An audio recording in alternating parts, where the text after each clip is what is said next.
Kana muchinge mashanyira nzvimbo yemutoko, muchida pekugara kana kurara, pakanyarara kumafura mhepo, uyai paMutoko Luxury Lodges. Tiri 2 km before Mutoko Center, along Harare Mutoko Road.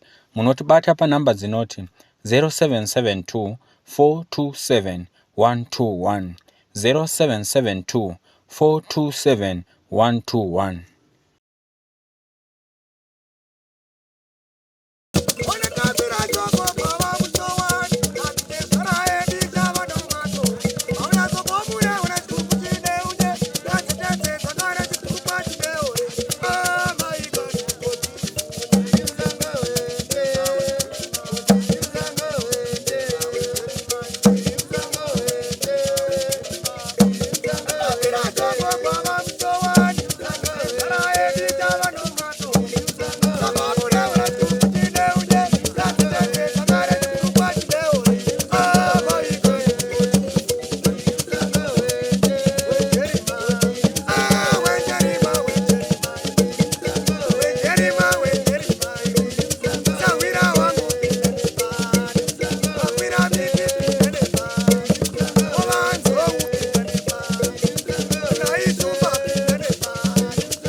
Muri Zimbabwe muri rudadiso, nhasi rarimwe zuva, nhasi unoka tiri kunzvimbo yemudzi uko kwaitikawo chiitiko chinoshamisa chemwanakomana akauraya baba vake achiti ari kuuraya njuzu. Rangu zita ndinonzi Andrew Neshamba. Senguva dzese muri Zimbabwe tinokurudzirai kusubscribe kuDrumas Media. Drumas Media, taking you to another level.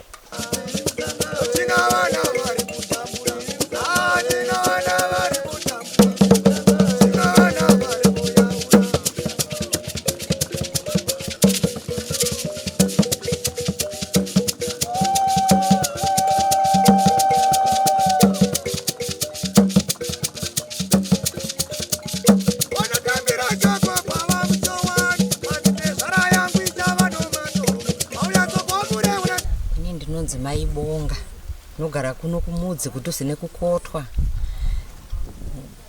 Murume wangu akaurayiwa naye mwana wake anonzi Takudzwa.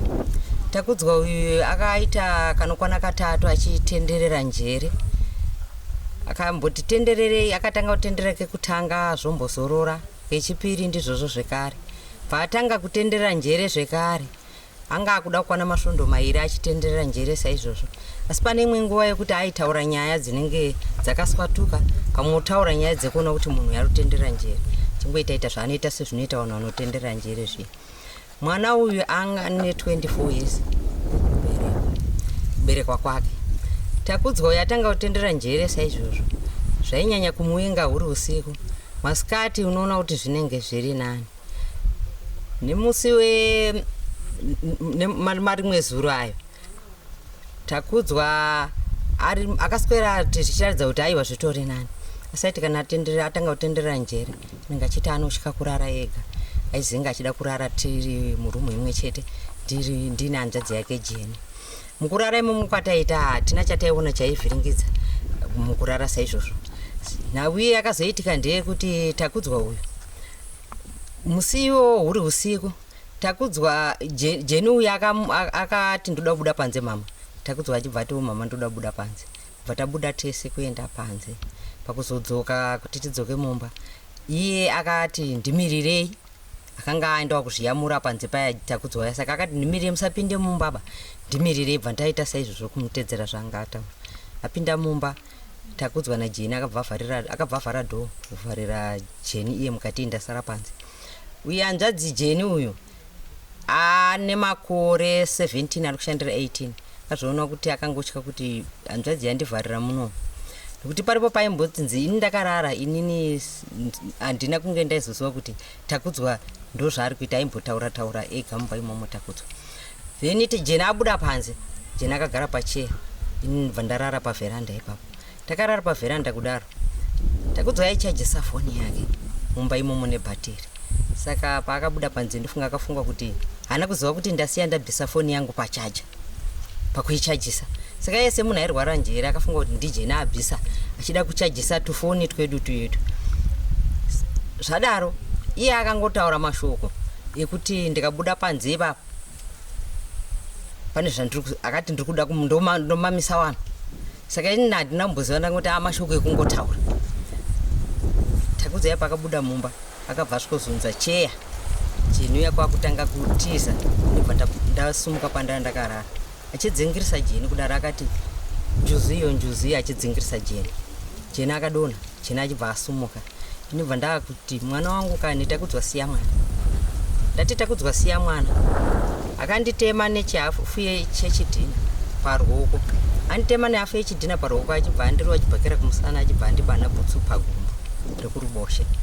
Zvaita saizvozvo ndo pakaita mukana wekuti Jeni arege kubatwa natakudzwa akaona mukana wekutiza.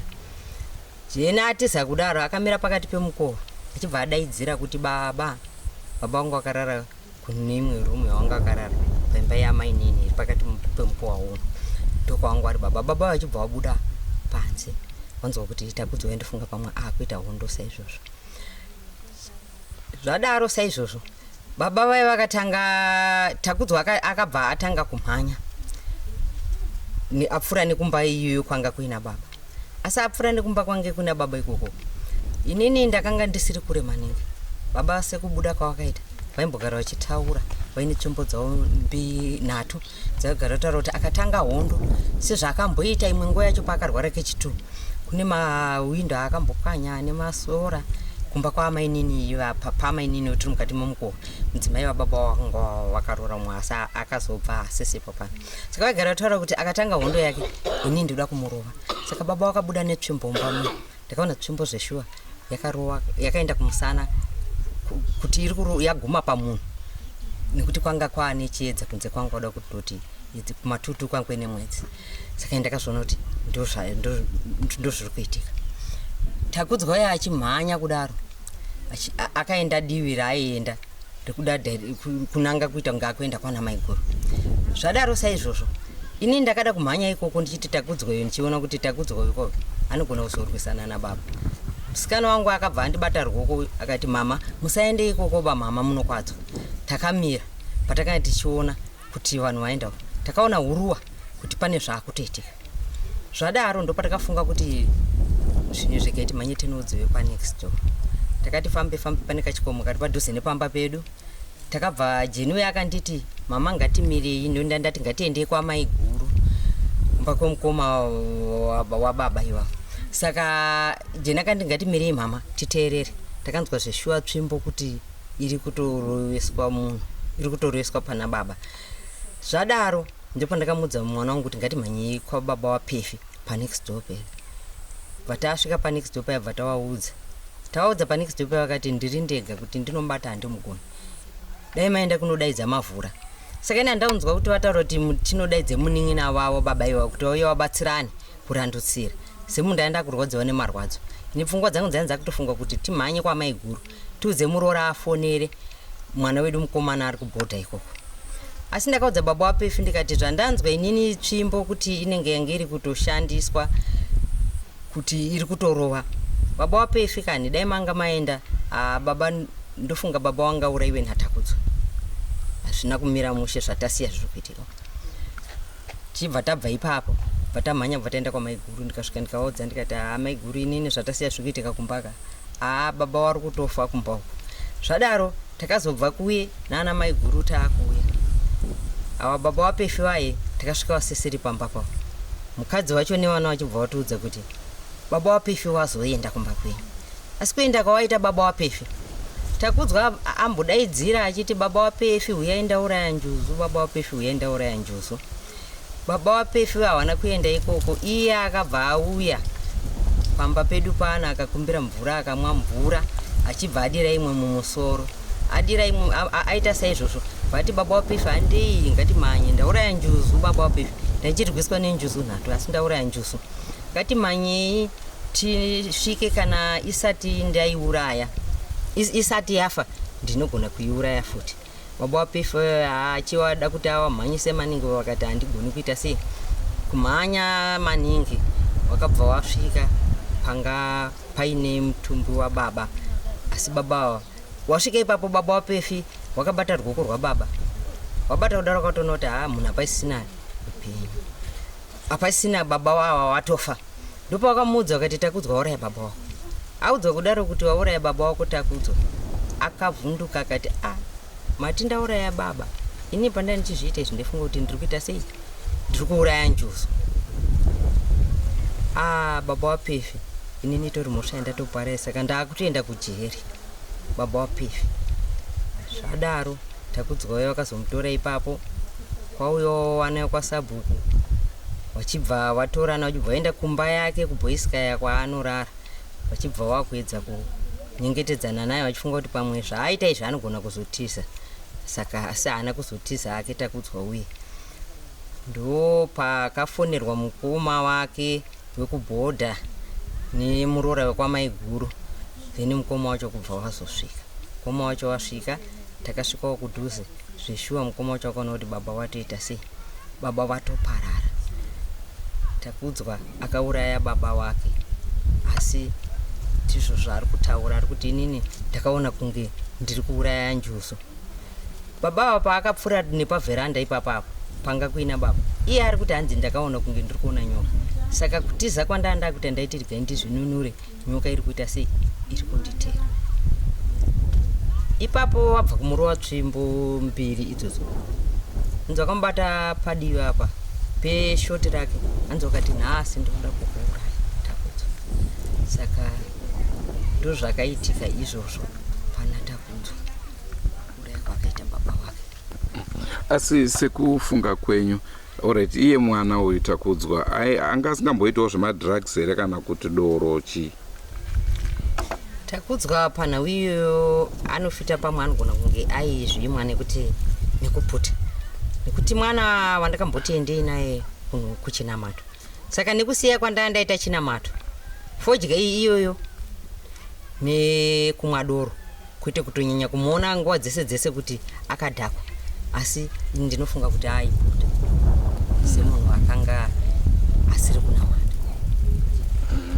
ko iwo baba vainwawo here doro baba vaimwa doro apo naapo fodya vaiputa mazuva ese kana tichireva fodya muri kureva mbanje here kana kuti fodya wayo imwe iyoyo imwe iyoyo fodya imwewo zvayo asi pane imwe nguva ndaimboonawo kuti pane imwe yandaiona kuti kusanzwisisa kuti fodya chaiyo here amheko saka handizivi kuti vaisanganisa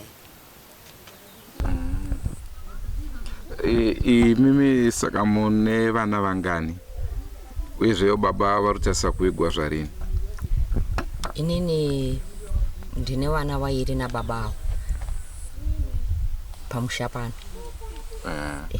Takudzwa naJeni alright saka urongo hwekuviga baba hwakamira sei urongo hwekuviga baba hwakanzi wadonetwa postmortem here kuHarare saka mapurisa akasiya taura kuti chitatu nechina tinogona kuzokudzai kuti zvamira sei kuti tichizopiwe bhodhi yedu saka pari zvino hatisatanyatsoziva kuti zvichanyatsoita rini okay saka nekuda kwazvaitika izvi kuti baba vashaya mwana ashayika pano munogere nani panapa ndina Jeni chete hanzvadzi yeuzvo alright no zvakanaka maita basa mama tine urombo nezvakaitika indoitwawo happiness kadzirange ndirisavira wabonga zvakaitika zvinhu zvakatanga kuma1 dzeusiku takatanga kunzwa noise pamai vachichema nemwana wavo vachimhanya neuku nekumunda kwedu ndopa wakasvika pamunda vakati pedzai baba waparara kumba uku ndo mwana wacho pakagwidiwa pagumbo vakutanga kuchema pawakasvika pamukowa ndobva vati bapefimukai baba kumba uku waparara wakuuraiwa naTakudzwa ndopa wakabuda baba wakati kochi savira wangu chakuitika ndopa wakamuka pamira pamukowa maitakudzwa ndopa wakanina baba inini kuti ndisvike ndiri 1 handizvikwanisi chimhanye munoshedza bamunini wedu wemuserumu baforget ndopa wakabuda namaitakudzwa saka isu takangomukawo tese bva tamira pamukowa tikati vari kumhanya kunovashedza kuti wauye waite varume 2 bosi tanga tiri vakadzi taitosvika zvekuma4 pavakamhanya maita kudzwa nemwana wavo havana kuenda kwabafogeti vakangodzumaidzwawo neusiku ihwo ndopavakapfurira kuenda kwamairorero kwemurora wavo. Pavakasvika vakatopinda mumba ndobva vatanga kutomboita nyaya. Murora wavo ndobva ati komukutaura kudaro mati takudzwa sara ari kurwisana nababa rorero ari mumba make makarara.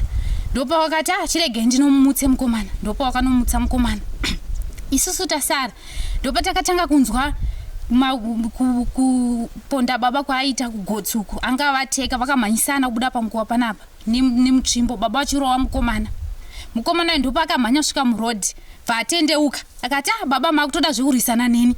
Ndopa akateka baba vake bva vadona pasi nefesi bva nhungadombo kwakutanga kuwarowa gotsuku vachibuda ropa achitora madhaga achidira achitswanya achishedzera dendera uya undibatsire hondo yandakurwa nayo yakakurisa.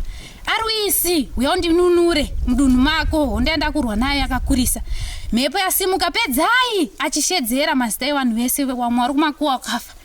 Ndopa akati amai vari kunditiramba wakabata pamutsipa ipapo usasiye. Ndo baba wake apa vanga watofa.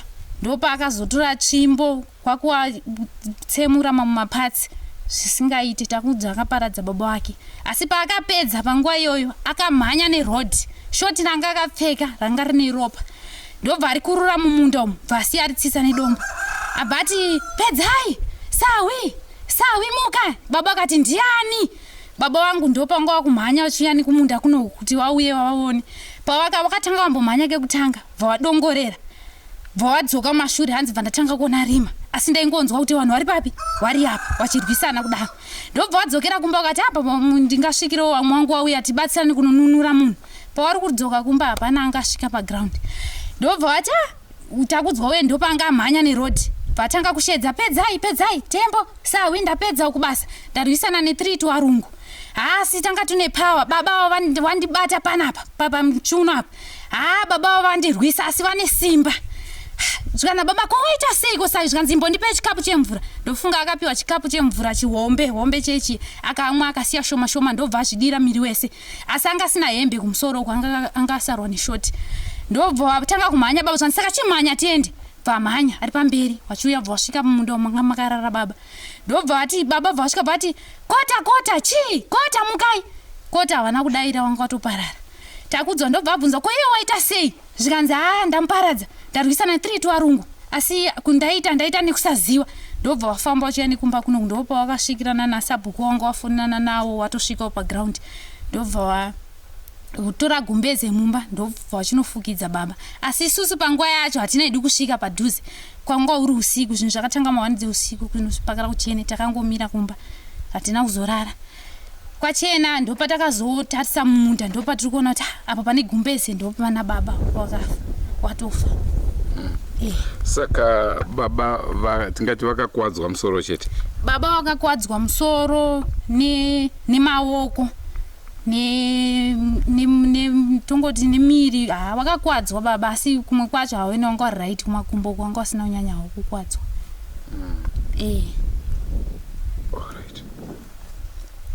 Nenhengo yavo wakabviswa. Tsvimbo yacho ndoya vakabva vabairirwa kwaunoendesa kutoilet kubva yapinda mudumbu kusvika pamwoyo. Ini ndoitwa kuti nakura rino ndine mumwe mukadzi wakasawirawo panext door pavo.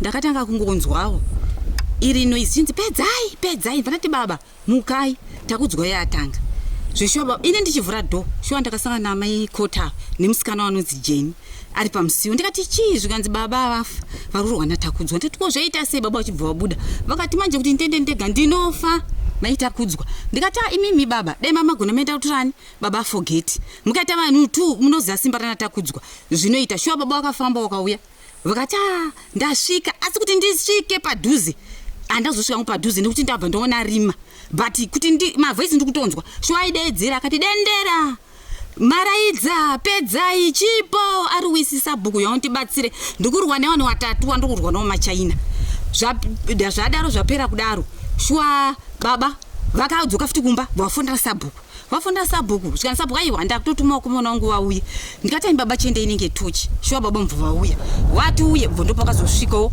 nemwana wa sabhuku uye asabhuku achibva azosvikawo wachitona iwa munhu aita sei vasati vasvika akabva amhanya achibva uya kumba achiti Nyagope pedzai uya kuno ndikuudze zvaitika ndipo mvura yekumwa shuwa akamba chijompiyo chakamba chakadai chakapera chese mvura yese ibva tobva kuzvigeza kumeso saka ndachasaka kuzvigeza kumeso kusaka munhu atofoka bhalas kuti pavainetsana nababa wake baba wacho vaitopindura vachitoti uda undiuraye here vachitoni tichozvinzwa kuti takatomira panze tirori kumba saka ndo pakapiwa mvura ye abva kuzomisa kuti hati manye njuzi yandasiya kumunda uko ndogona kuti ndaiuraye but inogona kumuka shuwa vakauya baba wachimhanya ndopo vakazosvika vachitono handakasvika ndichitanga kushedza kuti kota hanzi vandakazotasa manje musoro kuti hapana munhu wandiri kushedza apa pasisina ndomaonero yatakaita. Pane mashoko atasina kubvunza mama pamunaza wangu wakura zvakadii baba? Baba wangu wakura vanga vakura vanga munhu wechikuru kuma 70 ikoko hani 77 aiwa vanga vakura baba zvokuti kana kutoti kumhanyirana nemukomana iyeye aiwa zvanga zvisingabudeba aitongovabata vanga vasingambomukurireba. Pavanhu vaishedza vangani vakafa vaitwa ndibatsira? Pavanhu vaishedza vakafa vacho varipo 3 vaitwa mundibatsire uyu pedza uyu mupenyu wechi4 waishedzera nokuti maraidza dendera vese vakafa iwawo. Mupenyu wacho aishedzwa chii chake? Ana amai vake aivachedza achiti mama vandiudze kuti ramba wakabata nokuti aitotara kumuta isitaitozvinzwa tiri kumba kuti mama wari kunditi ramba wakabata pawaita sei pawabata ipapo usasiyeba mama wakafa iwawo ndowaitaura. Saka sekuona kwenyu tingati kungorwara here ingozi here chii chakaitika? Ine sokuona kwangu hama dzacho ngadzibatane vafambi nekuti tingati zvapera aiwa asi kupera hazvina nekuti zvazvatodei zvatoshata izvo zvatouraya kudai so zvinhu zvatoipa panoda kutofambwa zvakasimba kwete kuti hanzi ndezvaamaita kudzwa kana kuti ndezvaanhingi chete aiwa dzinza rese ngarifambi dzinza rese rione kuti chii chiri kukonzeresa nekuti haisi nyore nezvaakaita kudhemeja kwakaita baba wake ka aiwa haisi nyore ba ngavafambe vakafamba vanozvibata vanotozvibata chiti haisi nyore ba haisi nyore. Alright maita basa ehoi twataka namodzi varume kana kuti paiko rutembo mogara munumbu saka takazongonzwawo marimosiro ayo kuti ndonyaya yaitika panapa zvokuti kugara kwese uku nababa ava nemukomana weseni kurwara kwacho kuri kutaurwa kurwara ndofunga ivava ndo waizviona varidzi vebabi vanogara naye mwana uyu sisi taingoona wafanike munhu ari nomara nokuti kasvika panapa respect yaikupa ngezvaaikutaurira so aiwa waitoti ndiri kutaura nemunhu ane pfungwawo dzake. Baba ava vachiri kubasa tichirarama tichitese muno taingoraramawo seupenyu vanhu vakagara muvhireji tisingatombotozivi kuti pane zvimwewo zvinowanikawo mukurarama mumadzinza. Zvino nenyaya yatakazonzwa marimwe zuro iyi yakabva yatikanganisa mafungiro kuti nokuti muno mazvisari zvamboitika zvafanana nezvizvi. Funga nyaya yedu kusanangurwa panapa nevadzinza vacho kana takatarisa tichiteerera tiri kunzwa ine vamwe vafi mukati. Saka izvi zvaakutoda vedzinza izvi nokuti izvi zvandisandabvira ndazviona izvi ndane 68 years dzonanzinando ndafamba nzvimbo dzakati wandei but nyaya yakaitwa pano paKirion Bonga yakati katyamadza. Saka ndo mazira andinoitawo pano zvepano because taingowirirana nemwanayo neni pese pataingofamba tichingoita sei murume zvedoro aingobatawo apo neapo but kwete zviya zvekuita chirara mbava tichingokumbidzana fodya dzedu dzichimonera idzi apo neapo ndo zvataisangana nazvo nevanhu vakanganisika pano pamusha pano.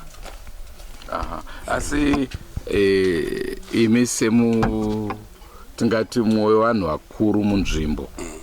Kana chitiko chakadai so chaitika, ndezvipi zvinotarisirwa kuti zvinge zvichiitwa? Kana izvi zvinhu zvaitwa izvi sezvizvi, nokuti kana paine vamwe vachiri kurarama vedzinza, munhu achauya vochengetwa. Wasara vacho vanozvi ndisi tasara, hazvinei kuti mwana mudiki uri munhu wemukadzi kana kuti munhu wakaita sei, asi uri vedzinza, zvinofanira kugarwa pasi, nokuti zvinhu zvandiri kunzwa apa zviri kuedza kubata futi nevamwe vanhu vakafa. Zvakutoda futi kuti zvirege kuzoitika futi zvipi zvakafanana nezvizvi, nokuti vana vasara vacho vakomana seuya bva pano Maimanjiwe achaitawo mwana wake, mwana wake woitawo mwana wake. Saka kana zviri zvedzinza, ndofunga ndiri kunzwa mashoko ekutsanangurwa amai vambo yataura ava masavera vari kutaura kuti ndiri kurwisana nenjuzu, asi iye achiuraya munhu ari kuti ndiri kurwisana nenjuzu. Saka mashoko akaoma, mashoko makukutu, zvoti anofanira kugarwa pasi nevedzinza kuita usaitike zvipi. Njuzu idzi dzinofanira kuzooniwa naivo vedzinza kuti dziri kubva kupi, zvakafamba sei, kuti panzi pari kupondwa munhu konzi injuzu. Ndo maonero ayaita iye nyakuita basa rake rokuuraya munhu. Saka zvinofanira kugarwa pasi kuita kuti zvihafuke, zvirege kuzoitika futi zvachose kumadzinza anotevera. Ndetwa Maibonga, ndini maiguru ndaichengeta bamunina.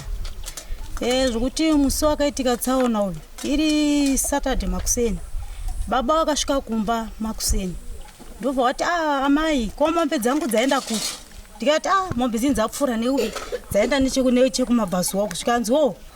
Ini nemukomana uyu ari kundinyebera inini kuti ndakaita sei, ndaka TV inikini sola ndakatenga nani nalorero. Ndezvechokwadi here kuti sola akatenga nalorero? Ndikati zvechokwadi sola akaita sei, wana wakadoneta. Zvikanzi nokuti akapwanya sola yangu. Ini ndikuda kuita sei? Ndikuda sola yangu. Ndikati aiwa baba, sola akaita sei akadoneta. Zvikanzi aiwa ipapo ndazvita sei? Ndazvinzwa. Iri Saturday achibva pfuura vaenda. Bamudiki ndopo iwo vaita sei? Ndopo akazoya wakumba bamunini, tikaswera nawo musi wacho weSaturday we. Tikabika chikafu tikapa akadya, wakaenda kumvura. Ndopo akazodzoka. Po akazodzoka tichibva dera sei? Tichibva ndava pachikafu manheru vatadya. Ana mama wandopa vasvika chitsvaga futi mombe. Zvikanzi nababa inini amaita kudzwa ndakuita sei? Ndakaenda kumba manheru. Zvikanzi namama inini aina ndichaidi barige ndimirire mukomane kana apedza kuita sei? Kugeza sezvadzisirwa mvura. Ndoita sei? Ndozotera naye. Zvikanzi alright pakanaka. Mama wachibva asara. Wasara kudaro. Tikati isusu ngatichese ngatichirare zvedu. Ndobva tarara mukicheni. Iwo bamudiki wangu akarara kuseri kwesitovu. Mama varara kuseri kwesitovu, ine ndarara pabhenji mukicheni. Saka chakandinese chokuti vakangomuka ngoti vhurukushu. Wamuka kudaro, bamudiki akatenderera sofa atarisa dire uku. Vaenda kustovu, vaita kumashure kwakudai sofa apfugama kudai. Akwanga kwakarara amai kwachipara madota achita sei? Vachifuchira madota kuna mama kwe. Ndikati imi mama, mukaipapo muite sei? Muite zvekugara. Zvikanzi aiwa. Ndikati hamusi kudirwa moto here? Zvikanzi aiwa, handisi kudirwa moto. Eni ho. Manje ndikuona ngemukudirwa moto. Zvikanzi aiwa, handisi kudirwa moto. Iwo kati irini kuvhunduka kwandaita kundaona moto wabvira muna masimu kwakwira nepachisuvi. Ndikati mwana moto. Zvikanzi ndopo akabva abuda achita sei? Wachimhanya panze. Wabuda achimhanya panze, ndopo akatanga kusimudza zvinhu wachitsvaira wachiita sei? Ndopo takabva tabuda. Mama achibuda achibva aenda muspare mama karara wana. Ndikati mama, musavhure dhoiro. Mukavhura dhoiro imimi ndimi muri kuteerwa nani? Maona waramba kuenda kumba ari kuteerani? Imimi. Saka imimi mukateera kumba kokoko wachapinda ukakanganisa wana wangu kumba. Zvikanzi aiwa bando ndopo akati anharo vapinda vabereka kamwana kangu kadiki kumusana. Zvikanzi watobereka kanhu kako. Zvikanzi na mama varamba akanyarara. Zvikanzi ndatobereka kanhu kako here? Zvikanzi ndakabereka mwana. Zvikanzi hazi mwana kanhu kaakabereka. Ndikati ne mama burutsei mwana wangu musana anokuwadzwa.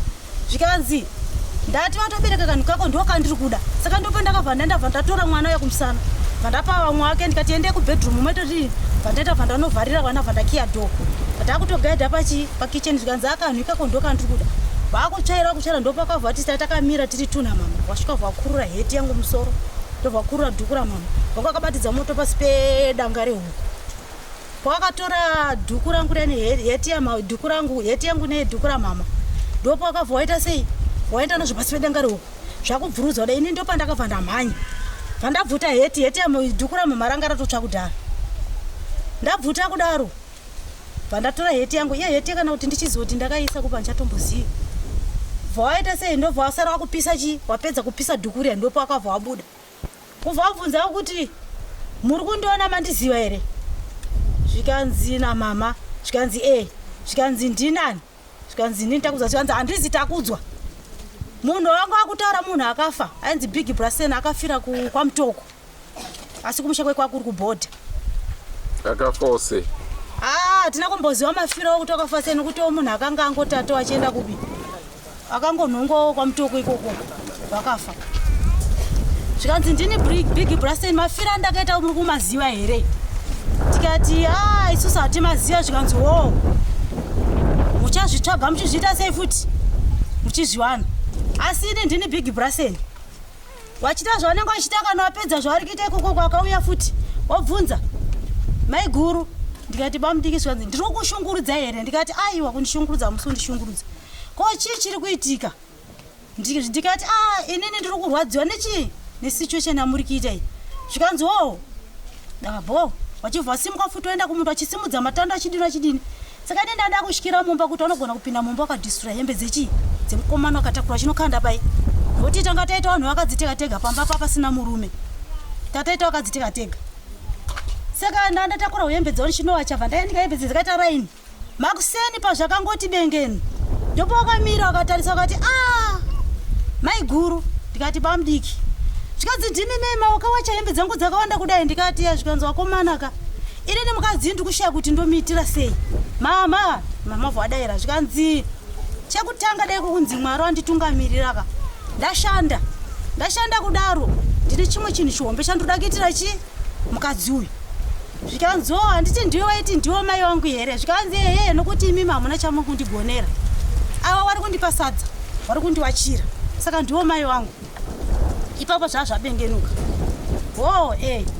vataswera zvedu nawo wachibva wazoenda kumvura wachidzoka havana kuzosvika pamba wakabva wapfuurira isisa ndibva taenda kuchechi ndakatoti handei kuchechi kanzi amaigu kuchechi toenda wachibva wapfuurira vauya kuno kumba isu bva taenda kuchechi manheru kuma2 am ndopandakazonzwa manje mama wauya wari kundinokera muka yemumbama chirova dhoo ndikati kwakanaka zvikanzi handina shuwa kuti tosvika baba vari vapenyu kochi zvikanzi tangoona mhuteko wari kurowana nani ndatakudzwa ndopa ndakabva ndamuka bva ndanomutsa mukomana wangu ndikati lorero handi namama wabva tauya ndopa ndakafonera futi asabhuku zvikanzi asabhuku ndamutsa wakomana waita sei wamhanya waenda ikoko handei wakomana bva tauya bva tasvika bva taona Arwisi Nyagupi nemuzukuru wacho wari parodhi apo tasvika ipapo zvikanzi na Arwisi gogo yaikuno ndobva ndaenda zvikanzi handisoda kutaura zvinzwa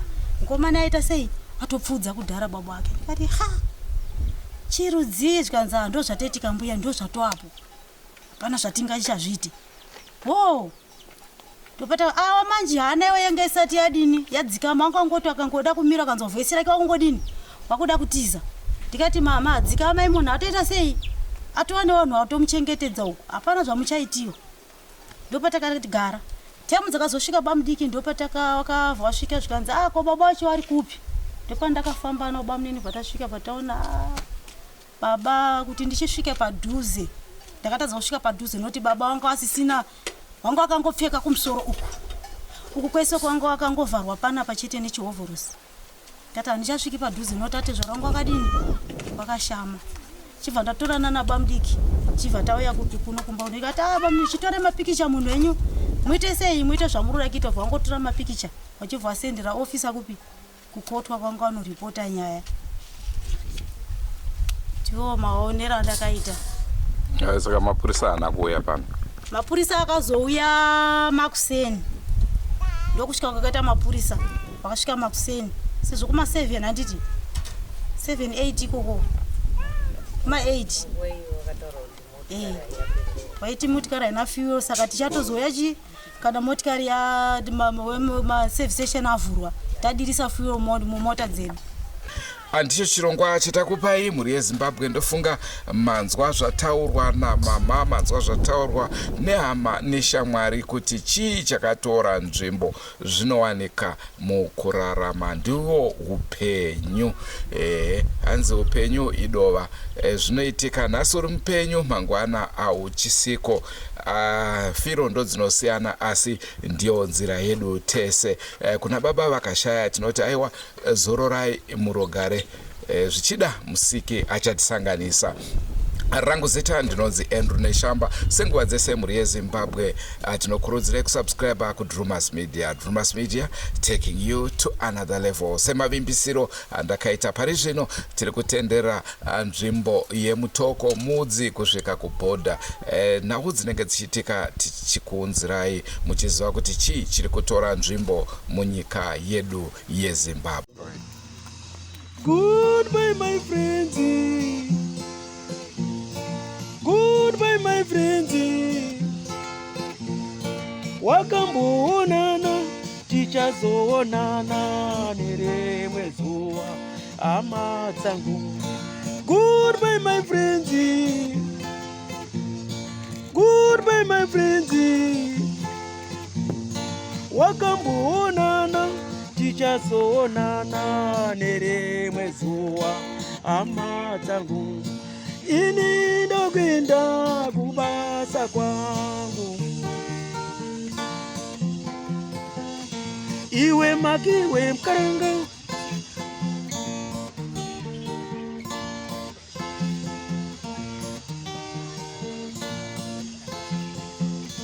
Iwe makiwe mkaranga.